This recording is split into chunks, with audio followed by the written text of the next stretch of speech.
Okay, it's Tuesday night. Thanks for those who were able to come tonight off schedule. Hope you had a good Memorial Day weekend, a good Shavuot. Yes. We had some wonderful smachot at the Bayit, and now we make our way back to Parashat Nasso. We've been hovering around Parashat Nasso for 2 weeks. In Israel, they already moved on to Parashat Beha'alotcha. They'll be ahead of us, so to speak, for a little while. Right. And Rabbi Foreman, in this essay, is one of the essays which is heavier on I don't know exactly what the right word is. Engineering. Uh, uh, Heavier on expounding an idea than analyzing text, I would say. In other words, the Birkat Kohanim, which we're going to look at, serves as the basis for the ideas he wants to develop. And indeed, he's analyzing the three psukim of Birkat Kohanim, but he's spending a lot more time building out an idea and trying to sell us on it and trying to um, make it resonate in our lived experience than he is grounding it in the text. And it is what it is. For some people, that's more compelling than spending more time in the text. Um, uh, and there is one point in the essay where he does, the work that I find most exciting of his work, which is to create a link between Birkat Kohanim, one of the phrases, and a biblical story that he thinks is underlying that moment. And I find that to be the richest part of the essay. But the overall arc is a fascinating one. You recall that in the intro to Bamidbar, he argued that Bamidbar itself is in its entirety not just a book about wandering in the wilderness, but a book about generational transition and a book about becoming independent in the absence of parent figures. Moshe, Aaron, and Miriam departing a nation, making a generational transition, and learning um, to hold its independence and stand on its own 2 feet in that context. Um, and here he develops further the idea that sort of that theme, he mentions this in the introduction, that theme of, of parents and children materializes here in Parshat Naso, in this particular setting of the Birkat Kohanim, which he feels is kind of an anchor for the book in many ways. And we'll see that come to life now. Okay. Unfortunately, my throat's a little tickly tonight, so I'll be drinking a lot as we go. Parshat Naso, does the Torah contain a parenting manual? You got to figure the answer must be yes, otherwise there's no reason for him to ask the question. One of the problems with having children is that they don't come with instruction manuals.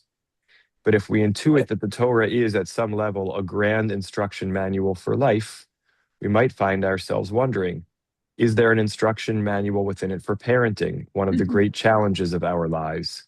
Does the Torah offer us guidance as to how we can raise our kids, how we can help our children mature into happy, well-adjusted human beings? I'm going to kind of skim a little bit here as we get through the intro. And he says, there's lots of places we could look, but I wonder if there's, not just moments of parent-child interaction, but something that distills the basic principles.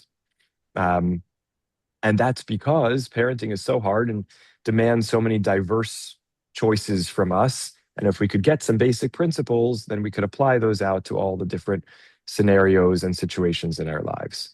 And he says, I want to suggest that Parshat Naso contains just such a set of guidelines. 3 verses long, contains the essence of what you need to know to be a good parent. And they are there in the verses of Birkat Kohanim.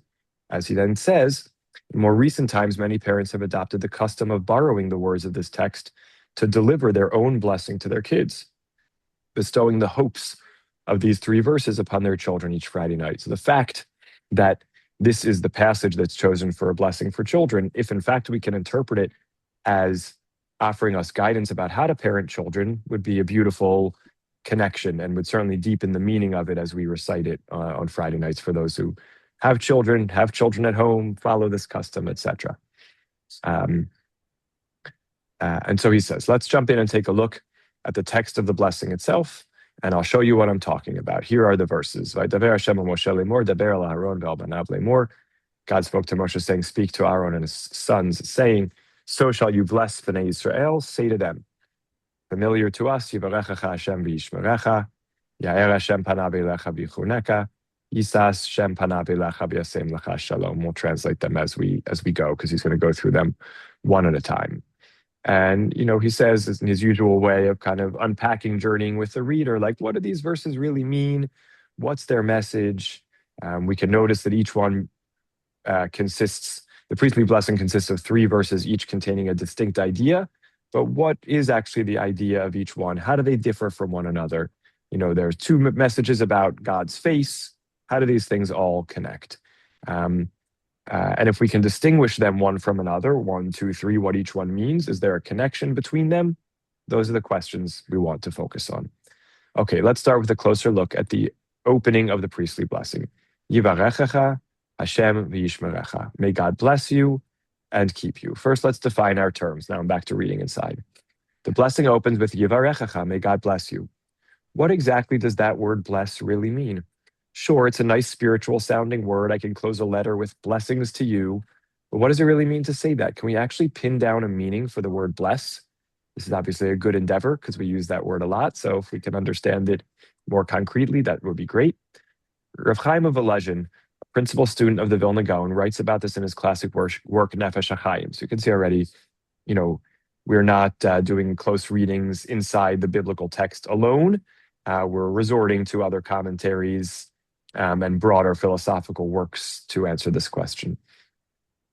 He argues that the word blessing, or in Hebrew, the root barech, bet, resh, chaf, doesn't just have vague spiritual qualities, but a very concrete meaning. There's a quote from Nefesh HaChaim.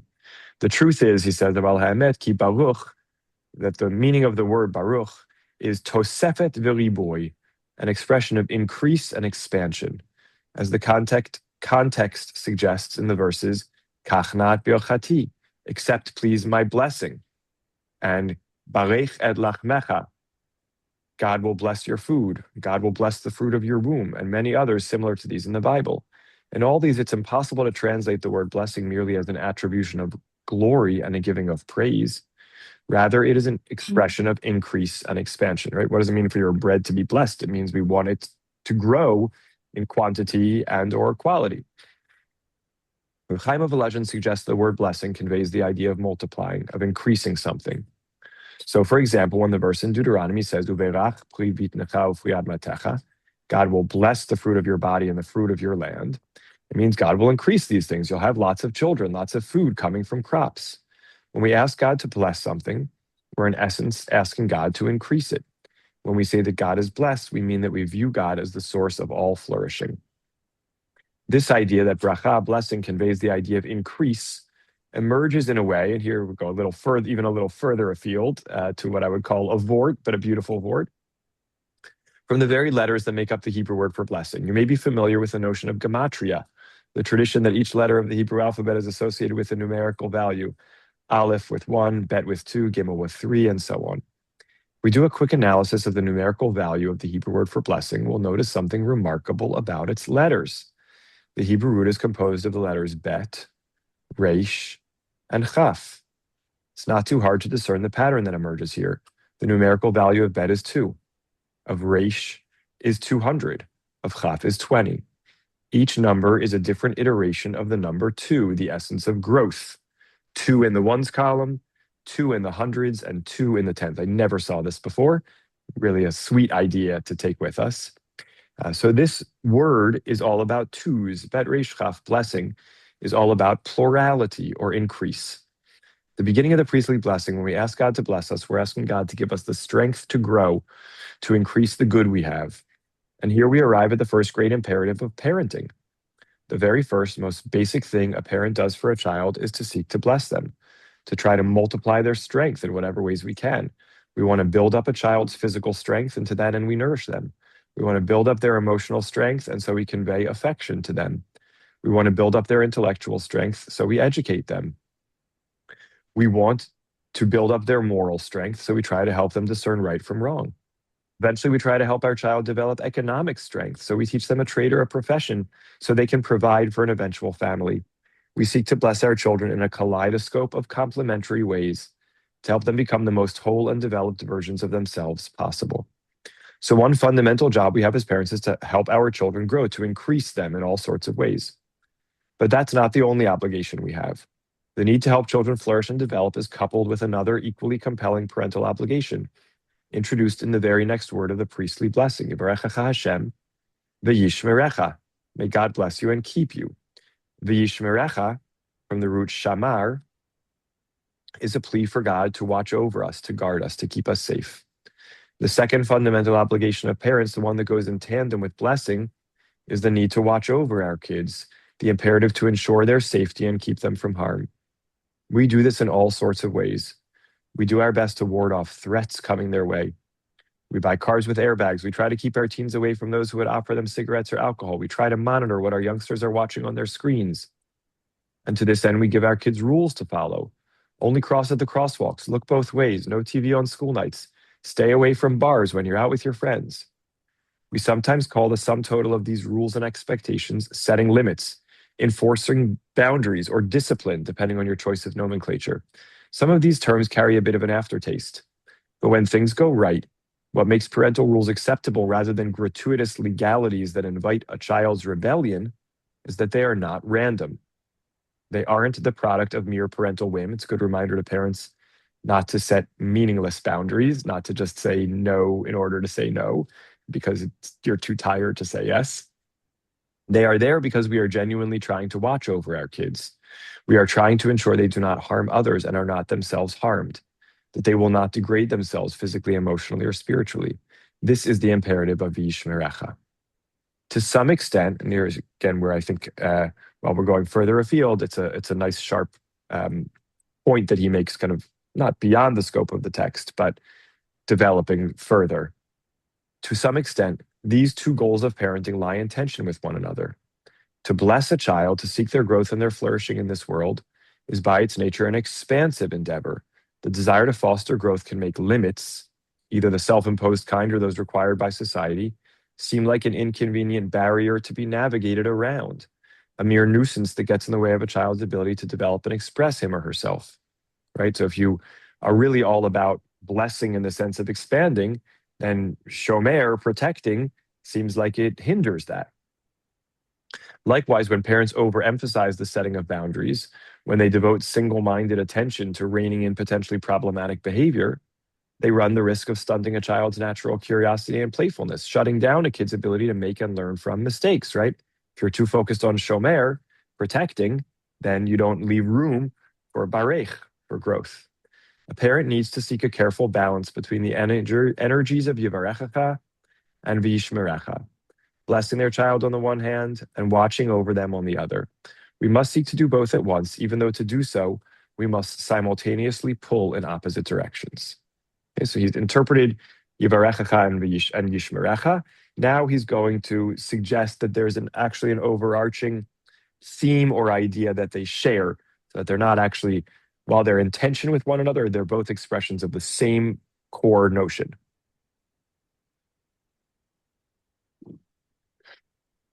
Two that are one. To bless and to keep. These two parental imperatives emerge from the first verse of Birkat Kohanim. But as much as it's true that to bless and to keep are in tension with one another, still I'd like to suggest that in reality there's a deeper unity here.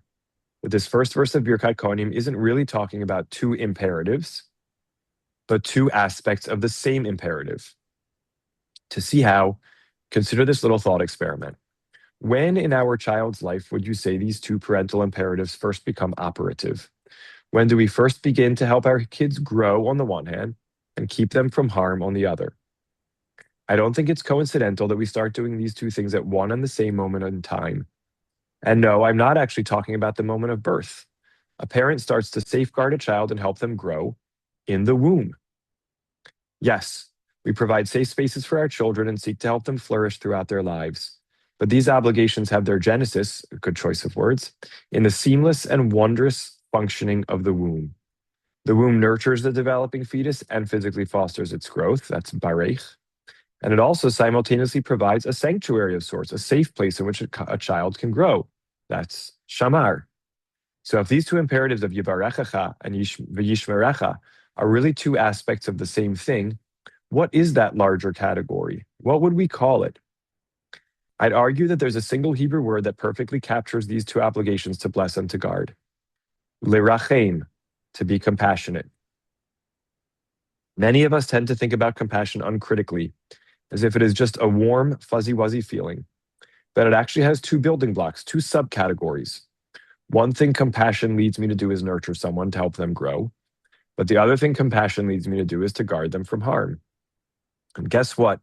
The word for compassion, rachamim, believe it or not, is just another form of the Hebrew word for womb, rechem. Rav Avi is fond of that point. The great touchstone for compassion is the womb.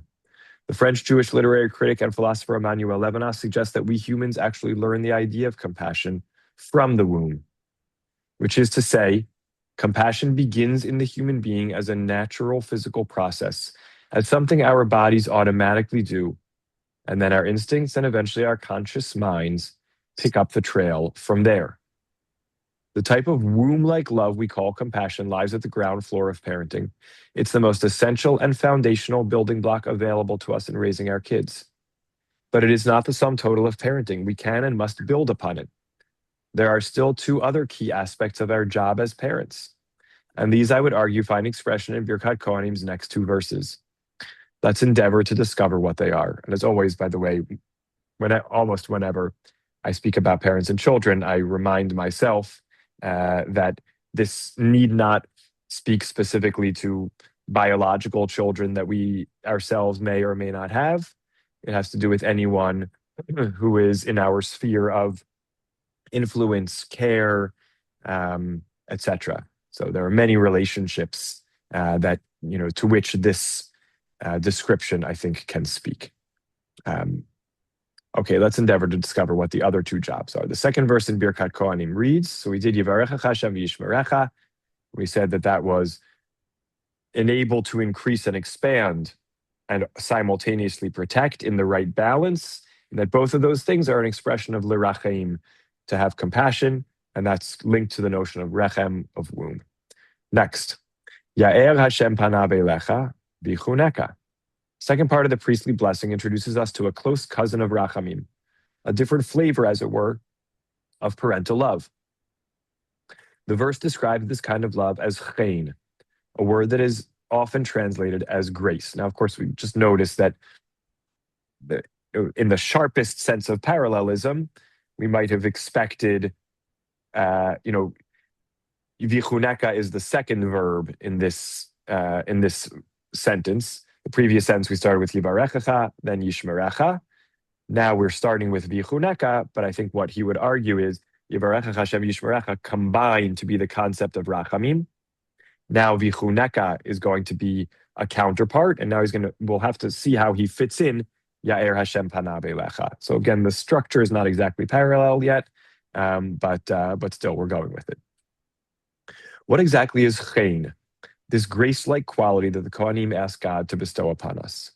The Hebrew word chen is related to the verb lechanein, to give for free, also related to the Hebrew word chinam, meaning for free or gratuitously.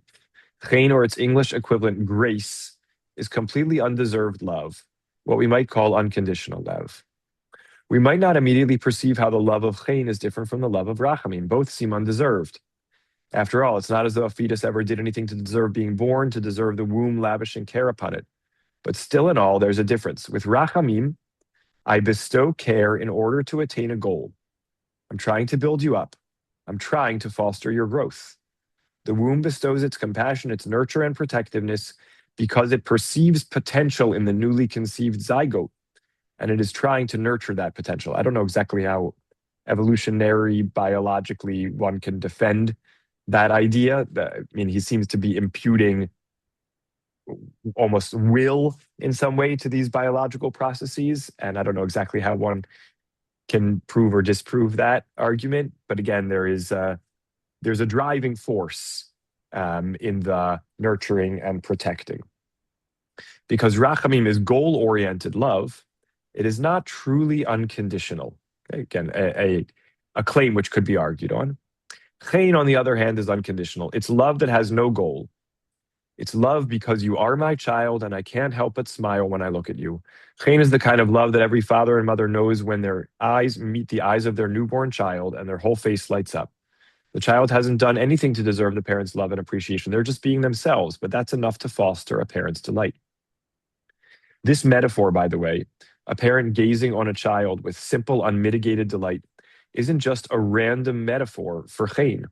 It actually is the image conjured up by this verse in Birkat Kohanim, right? So now he's building us back up to the first half of the second verse. Ya'er Hashem panav elecha v'chuneka. May God make God's face shine upon you and be gracious to you. The idea that God would express pleasure metaphorically through the look on God's face, so to speak, is described even more vividly by Rashi's commentary on this verse. Ya'er panav, may God make God's face shine. Yir'eh lecha panim, or yar'eh lecha panim sochakot. May God show you a smiling countenance.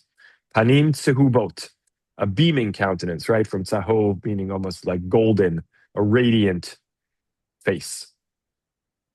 The phrase conjures up divine delight, as if God were looking at us with a beaming smile, with a face that communicates sheer joy. That's the essence of chen. There's a nice footnote there, but we'll leave it for now.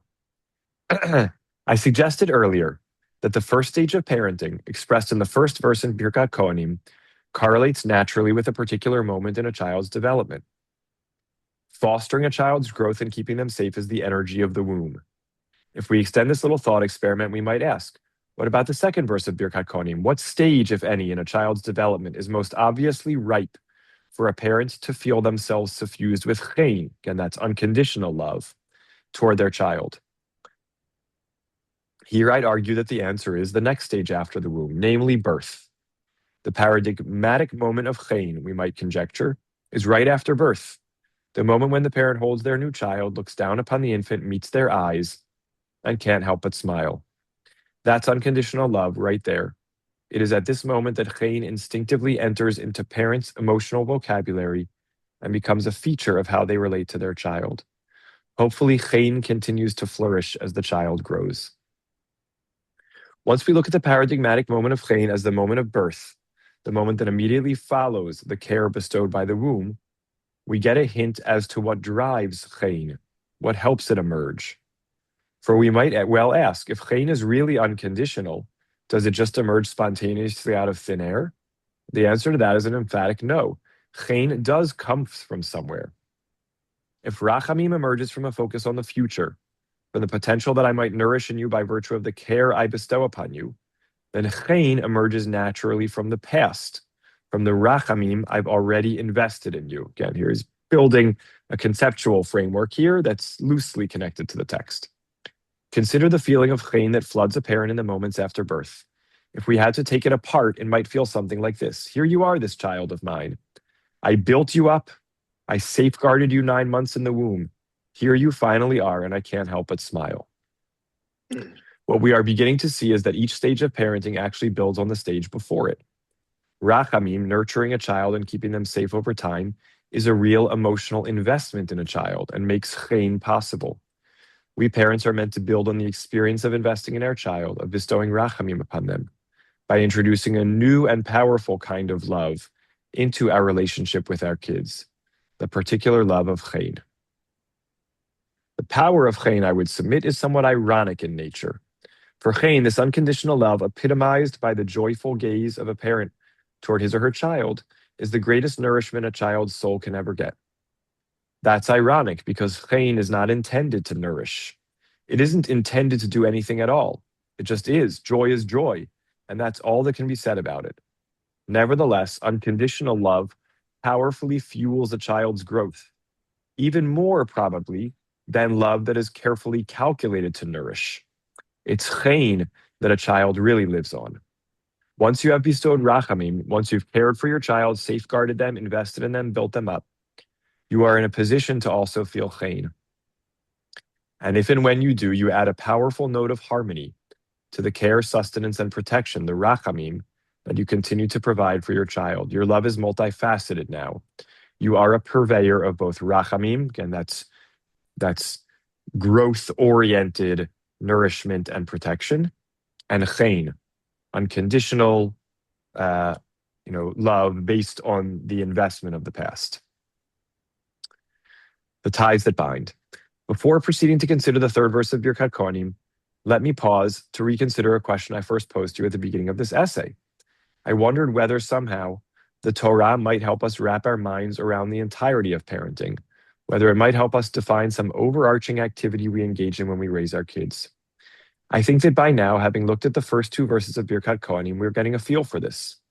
The answer to the question of what we are doing when we parent can perhaps be summarized in a single word: love. It's just that the love of a parent comes in different flavors. There's the love of rachamim, the love of chen, and perhaps there's one more type of love as well, the kind of love expressed in the third and final verse of Birkat Kohanim. The footnote here on the notion of love is very powerful. He points out that when we actually do the priestly blessing in shul, the Kohanim, before they repeat those words after the chazan, say a blessing, acknowledging God who sanctified us with the sanctity of Aharon, v'tzivanu levarech et amo Yisrael b'ahava, and commanded us to bless the children of Israel from a place of love or with love. And, first of all, we see the presence of love quite emphatically there. It's very unusual. It's maybe one of the only mitzvot that sort of requires love, other than loving your neighbor, loving the stranger, loving God. But Rabbi Foreman makes a beautiful point.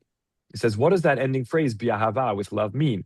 I suppose one might take it to mean that the Kohanim should adopt a loving disposition when they bless the congregation assembled before them. Now, when he says, I suppose one might take it to mean, that's certainly what I always thought it meant.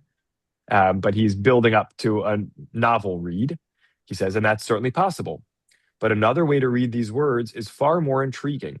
That what the Kohanim are really asking God to confer upon the people is love itself. That is, God commanded the priests to bless God's people with love. That's the actual object of the blessing, by channeling God's love toward them through the words of this blessing. In other words, I don't have, this is what we call a syntactic ambiguity, and I don't have my terminology anymore that I learned from Professor Richard Steiner about how to describe each one of these. But, the traditional interpretation is that ahava, love, is the means through which the blessing is being delivered, or the attitude or orientation which the priests have when delivering the blessing. Rabbi Foreman is suggesting a different reading, that actually the object, the content of the blessing is love. And in delivering these three verses, what essentially the Kohanim are doing is charging the people with the instructions, or the DNA almost, of love, so that they can carry that out in their relationships. Okay, so we've now said Yivrecha Hashem v'yishmerecha, the two poles, nourishing and protecting, of rachamim, compassionate love, which is future oriented, which is about helping achieve goals. Then we have Yair Hashem panav elecha v'chuneka. V'chuneka, chen, is an unconditional, non-goal oriented love which emerges from the investment of compassion, protection, nourishment of the past. And that is embodied by the simple fact of gazing. And that's why we ask God, look upon us with that kind of grace, because it simply exists in the gaze, in the beholding of the other, without having to do anything. Now we're ready for the third. Parents' third gift. What might that be? Aren't the first two kinds of love enough? Isn't it enough to bless and keep our children, and also to love them just because? What other request could parental love possibly make of us? As always, he's building with his rhetorical flourishes here. It turns out the parents really can offer their children a third kind of love, a love that builds upon the first two, but is a more difficult kind of affection to offer.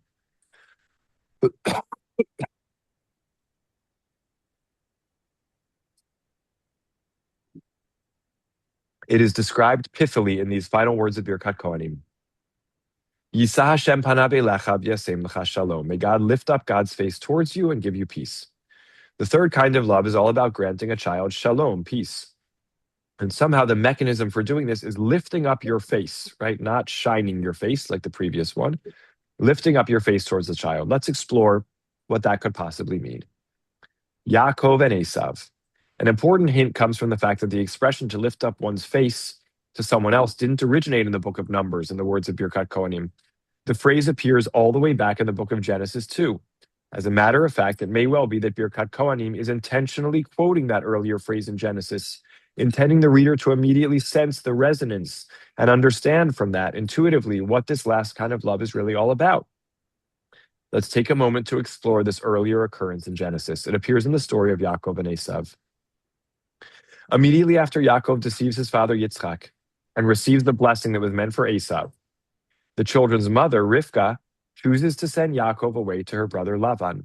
It will be necessary for Yaakov to stay away for, quote, just a few days, as she puts it, until Esav's anger abates. But the hope that Esav's anger would dissipate in a short time was just that, a mere hope.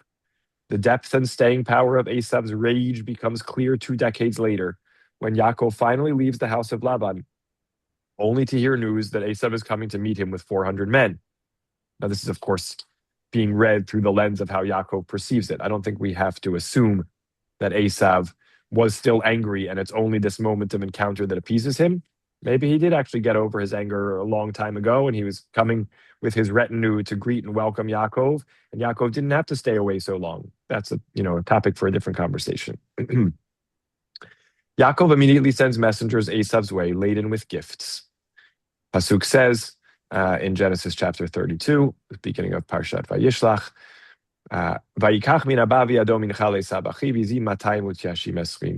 Yaakov took what he had at hand to make gifts for Esav his brother, 200 she-goats, 20 he-goats. At first glance, one might see this act of Yaakov as a frantic, but ultimately insincere attempt to placate his brother by any means possible. But a closer look at the text suggests otherwise. For the blessing that Yaakov took from his brother all those years ago had promised him material wealth. And now here he is giving material wealth to Esav. The blessing had promised him that his brother would bow to him. And now when he finally meets Esav, it is Yaakov who bows. As it says, he passed before them and bowed to the ground 7 times. This is Yaakov, until he approached his brother. Esav at first refuses to take the gifts from Yaakov. He has enough wealth, he tells his brother. He really has no need for more. But Yaakov insists, and when he does, his words tell why it is so important for him that his brother accept what he's trying to give. Yaakov says, Kach na et birchati, asher huvat lach. Please take my blessing, which was brought to you. In all sorts of ways, Yaakov is trying to symbolically give back the parental blessing he once took from his brother. He's trying to make amends as best as he can. And it's in this context that the phrase, the expression to lift one's face toward another, is first used in the Torah. It comes when Yaakov, getting together the gifts to send to his brother, explains his hope for what might happen when the two finally meet each other. This is what he says to the messengers. Achapra fanav, or what he seems to be saying to himself. It's unclear there, I think. It says, Ki amar, he said. Did he say it literally to them, or was he saying it to himself? Achapra fanav b'mincha ha'olechet lefanai, v'acharechein er'eh fanav, ulai yisa fanai. Let me find forgiveness before his, that's Esav's face, with the gift that goes before me. Afterward, I will see his face, and perhaps he will lift up my face. Ulai yisa fanai, right? That's the words from Yisa Hashem panav elecha, v'yasem lecha shalom. Yaakov's hope is to reconcile with Esav. And how will that reconciliation express itself? With a lifting of the face. The brothers are coming toward one another. Evidently, Yaakov's face is downcast. Otherwise, why would Esav lift it up, right? Or maybe we could just simply say he's bowing to the ground. He's lowering his head and his face. He's evidently ashamed to look his brother in the eye. He wants more than anything else to somehow be free of that shame, for his brother to release him of it. And if Esav will only accept Yaakov's attempts to make amends, if he will only meet Yaakov's gaze, that can be a reality. In the end, a reconciliation does take place. Esav gives Yaakov peace. Not that the word shalom ever appears there, but he puts it in English. Esav ran to meet him and embraced him. He flung himself on his neck and kissed him, and they wept. 2 decades earlier, when Yaakov had taken the blessing meant for Esav, one brother cried, while the other brother ran away from him. Just before Yaakov fled from Esav's rage, afraid to confront his brother, the text tells us, Esav said to his father, Havaracha achati lecha avi, baracheni gam ani avi, vayisa Esav kolo vayifk. Esav said to his father, have you only one blessing, my father? Bless me too, my father. And Esav raised his voice and wept.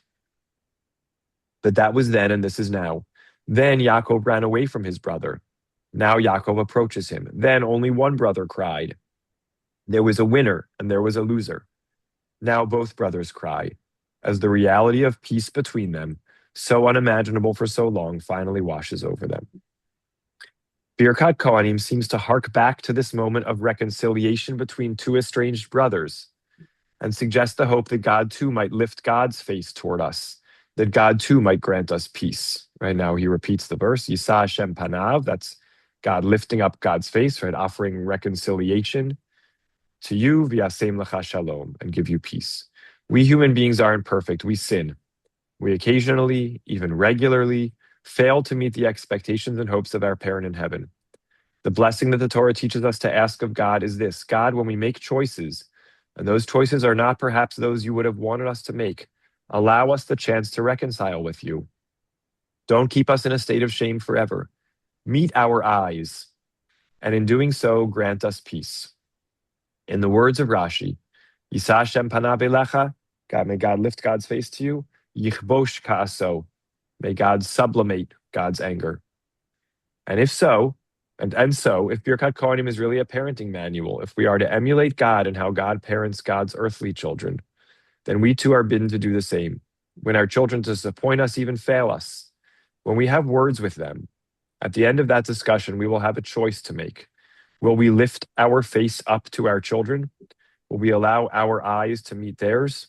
Will we grant them peace? Now, there's a little bit of slippage here between whose head is down and who lifts whose face, but the general idea is the same. Create a circumstance in which eyes can meet.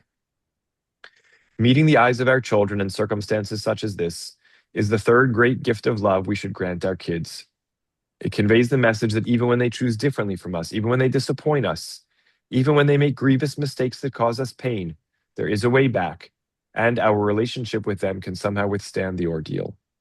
I won't keep my eyes averted from you forever. I will meet your eyes as you sit in that room across from me. I will recognize you, a human being who, like me, makes independent choices, even if those choices are not ones I would have made. All told, both the second and third verses of Birkat Kohanim seem to speak about a kind of meeting of eyes between a parent and child. But the nature of the meeting of the eyes is very different. One is vertical, the other horizontal. At birth, the paradigmatic moment of chen, we look at our children from the top down. When we gaze at them in joy, that's a vertical gaze. I hold all the cards. I am the only real independent actor, I, the parent. The child is incapable yet of real action. They can do no wrong, quite literally, because they haven't done anything independent in life yet. But all that changes soon enough. When our children become capable of independent choice, they begin to stand before us as a kind of equal. We have to look at them face to face, to look at them horizontally, which creates the question: if their choices leave us feeling displeased, what will we do? Can we, at the end of the day, find a way to accept them, even if we disapprove of the choice? Can we meet their eyes? Birkat Kohanim encourages us to figure out how to do that. We are meant to take a cue from God. Forgiveness is possible, and therefore our relationship can and must heal. I have to find a way to raise my face and look you in the eye again. I have to find a way to give you the gift of peace. In the interest of understanding this third kind of parental love just a little bit better, here's where we fit the final puzzle piece in. I want to invite you to join me on a little thought experiment. I suggested earlier that the kinds of love expressed in the first two verses of Birkat Kohanim each had a name of sorts that we might give them. Rachamim is the Hebrew word for the kind of love described in the first verse, right? That was the goal-oriented love. And chen for the second, that was the unconditional love. And although they remain operative on some level throughout the whole of a parent's life with a child, these forms of love naturally each associate themselves with a certain paradigmatic moment in a child's development. We speculated that Rachamim is the love of the womb, that the paradigmatic moment of chen is birth itself, the moment a parent first cradles their newborn child in their arms and gazes upon them with joy. But we've now added a third kind of parental love to the mix. If such a third flavor of parental love exists, does it too have a name? I think this third kind of love does come with its own name. It is chesed. In Hebrew, chesed, usually translated simply as kindness, is a close cousin of chen and rachamim. A well-known example of their tight relationship is the appearance of all three one after another in the famous prayer we know of as grace after meals, Birkat Hamazon. Right? Baruch atah Hashem Elokeinu melech haolam at the very beginning. Hazana ta'olam kulo b'tovo b'chein, b'chesed, u'v'rachamim. God who nourishes the entire world in God's goodness with chen, with chesed, and with rachamim. In that prayer, we acknowledge that the Almighty, parent of all life, provides sustenance for each and every creature on the face of the earth. This care that God provides is described as an amalgam, not just of chen and rachamim, but of chesed as well. What then is the particular quality of chesed? How does it distinguish itself from these other kinds of love, rachamim and chen? The distinguishing hallmark of chesed, I'd argue, is its other-directedness. We can discern this meaning by paying careful attention to the way we speak of chesed in popular parlance. For instance, many schools require students to devote a number of hours a month to the practice of chesed or community service. Students can visit the sick, help out at a soup kitchen, you name it. But imagine a student who reports to their principal that for their community service hours this month, they babysat their younger sister or helped their mother put away the groceries. The principal isn't likely to be very impressed. Look, it's all well and good for you to help out one of your own, but there's something about the nature of chesed we intuit that has to do with giving to someone else, meaning someone outside your immediate circle.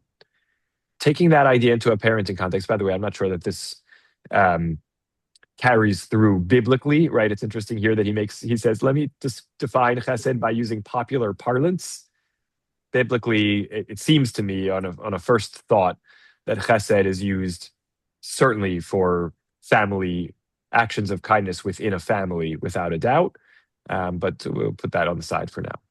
Taking that idea into a parenting context, we might say that chesed enters the picture of child raising once a child reaches a critical threshold. Once he or she has begun to assert their otherness, their independence from the parent, even in the smallest of ways, right? That's how he addresses this. He says, if chesed is other-oriented, then it can only refer to your child when they've established themselves as independent, even though they're still in your immediate circle. When might that paradigmatic moment of chesed be in child raising? The rabbinic phrase for the giving of chesed to another provides us with a powerful clue. In Hebrew, that would be gimilut chesed. That first word from the root gamal means to provide, but it also has another meaning in Hebrew. Again, we're weaving together a little bit of a vort here, less of a rigorous, tight reading, I think, crossing over between rabbinic Hebrew and biblical Hebrew. Consider this auspicious celebration in the lives of Abraham and Sarah, our nation's founding parents.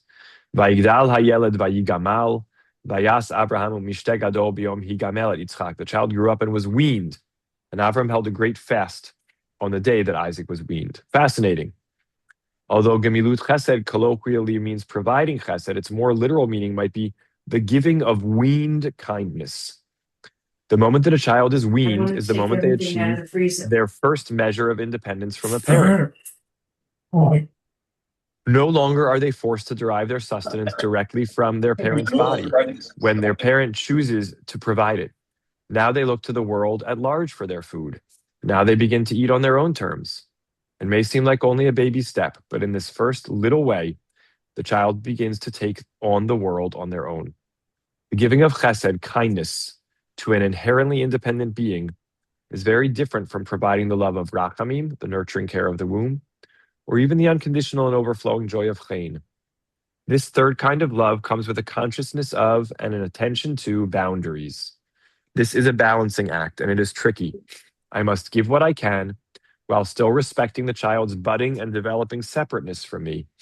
Indeed, the greatest act of chesed might well be fostering the child's separateness, giving them the space and the ability to do things on their own. As much as this gaining of independence is a transition for the child, it is a transition for the parent too. How do I give to someone who's drawing away from me, who doesn't seem to need me as much as before? By giving them more and more tools to be on their own. If this seems somewhat paradoxical and a little bit sad, you're not off base. There is something bittersweet about this. But to nurture a child's separateness is also ultimately to achieve a great triumph. In the end, I achieved the ability to love my child in an entirely new way, not just top down, but across. I love my child not just as an extension of me, but as someone who is more powerful, someone who has truly begun to come into him or herself.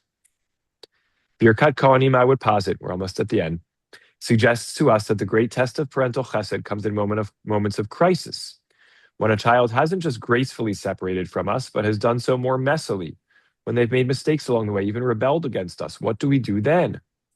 Chesed in these moments means withstanding the temptation to artificially and indefinitely keep my child attached to me at all costs, using the seductive adhesive of unresolved guilt and shame.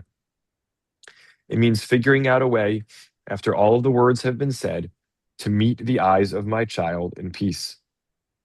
We might ask, what gives me the strength to do that? What gives me the strength to accept a child's separateness? What gives me the strength to claw back my relationship with my child even after a child's grievous mistake? The answer is my past interaction with that child. That's where I draw the strength from.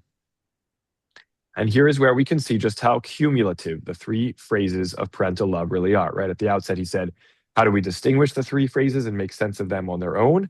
And how do they build upon one another? And now we're at that last part. If I've invested in that child, if I've given the child rachamim, built them up and protected them, if I've bequeathed chen to them, looking upon my child as they've grown with delight and unconditional warmth, all these are well springs of love that I can later draw from. If I can remember all those treasured moments, I can find the wherewithal, even in subsequent moments of pain, to give them this one last gift, the gift of peace. It's the greatest and hardest gift a parent can bestow. And he ends with a postscript. I want to end with a short personal suggestion. I mentioned before that many parents have the custom to bestow Birkat Kohanim upon their children each Friday night. I myself try to do so, and this understanding gives me, personally, more of a handle on what I'm saying. It helps make these moments of blessing my children more meaningful to me. If you don't yet bless your children on Friday nights or any other time regularly, consider doing so.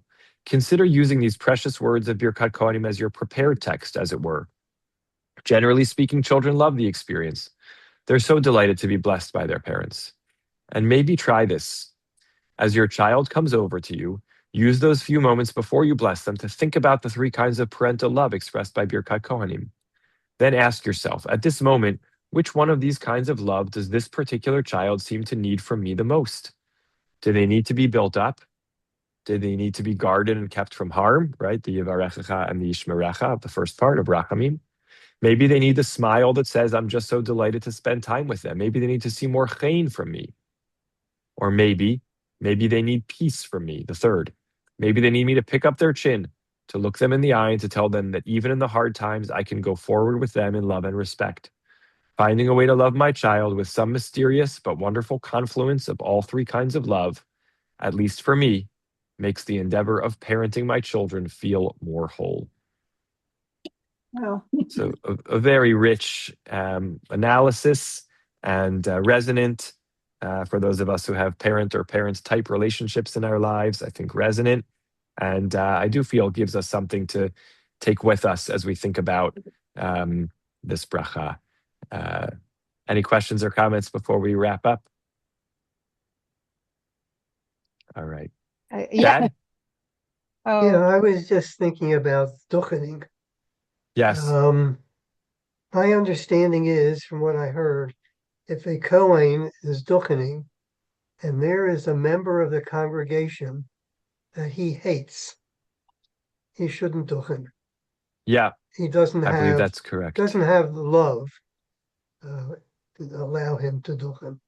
Yeah, And I the think, other thing I was thinking of, if the culmination of the duchening is to look one another in the eyes, I believe the Kohen has his eyes covered, yeah, and only his arms are outside of his tallis, yeah, and everyone else has their eyes covered. yeah, So it's yes. he needs to look at that, I think. Yeah, that's interesting. I mean, yeah, maybe we're looking at each other, but we still have, protection from the blinding light of the Shekhinah, even though our eyes are oriented towards each other. right? It is, of course, we know that the Kohanim turn to face the people when they offer the blessing, right? They start out facing the ark, and then as they complete the blessing, they turn around to face the people. So the positioning is there, but the actual line of sight is interrupted. So I think it's a fair point. And yes, to your original point, I think that halacha is correct, and that's why Kohanim have to try to love everybody before they. And I guess the challenge is if there's someone out there in the room who doesn't feel that way towards them, does that inhibit? I don't think so. I think it's only on the Kohanim. Even if they are not loved, I think if they love, then they're able to offer the blessing. But that I haven't checked that halachically, but I think that may be the case. Dara? Yeah, it's a beautiful essay. Thank you. I actually bought the Sefer because when you were doing, I don't remember, but it was in Vayikra when you did. Yes. And I liked his stuff a lot. And yeah, so anyway, in your merits, I bought the Sefer and joined you today. So I wanted so first, just on a personal level, I didn't grow up with Birkat HaKohanim. First of all, I grew up without a father. And my mother, like, whatever, she didn't have the education or background, like, to think of that. And so the only time that I get Birkat HaKohanim is when I go with a friend of mine to her mother-in-law's house for a Shabbat, and then I get her Birkat HaKohanim, and it's actually very, very powerful. It's very meaningful. So I just want Yes. to say that on a personal level. But I was also just wondering, how did it become the words that the parents used to bless their children on Friday night? What's the origin of that? Yeah, that's a great question. Right. And of course, it's a not quite a hybrid. It's a combination of two things. We begin with, the Yisimcha Elokim Kefraim B'Chemenashe, or Yisimecha Elokim Gesareth B'Racha V'Leah, and then the appending of this. It's a great question to discern the origin of that custom. How did this come to be the text that's used, or part of the text that's used? I'll see what I can dig up and try to remember for next time. Speaking of next time, next week, we are again deferred from Monday to Tuesday. So we should be on, for those who are able to make it, 8:45 on Tuesday, June 2nd. Okay. And looking forward to that. Great to be on with my parents, who, of course, have and continue to do all those things for me.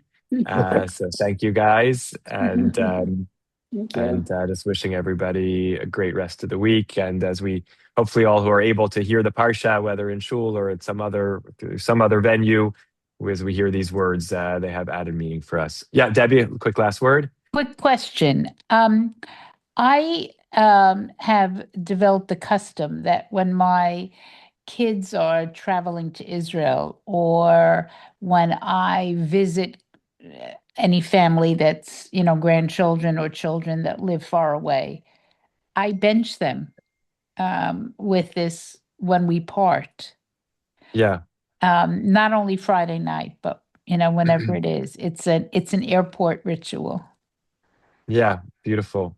Yes, I think it becomes a tool. Tool's not the right word, but it becomes a mode of expression and connection that need not be limited to Friday night, but it carries a certain feeling, and we utilize it in other moments. Safety, concern, and well-wishing. Yeah. Yes. Yeah. For those who have the opportunity, even on a quick Google, maybe I'll try to remember to include it in next email. Rabbi Saul Berman has a beautiful interpretation of Birkat Kohanim, in which he understands slightly differently from Rabbi Foreman. Each of the three phrases have a kind of a point, and it's not quite counterpoint, but it's almost like complement in order to enable it to take place. So Yivarechacha, may God bless you, and then Yishimerecha, kind of protect the blessings that have been given to you, etc. So he sort of reads them in tandem, and you can probably find something about that online. I can see if I can dig up the original essay. It's also another beautiful take. Well, that would be great. So love to mom and dad and to all. Great rest of the week. Thank And you. take Thank good you. care. Thank Good night. you. Good Thank night. you. This was beautiful. Bye, Thank Lato. you. It was wonderful. Thank you. Sure was.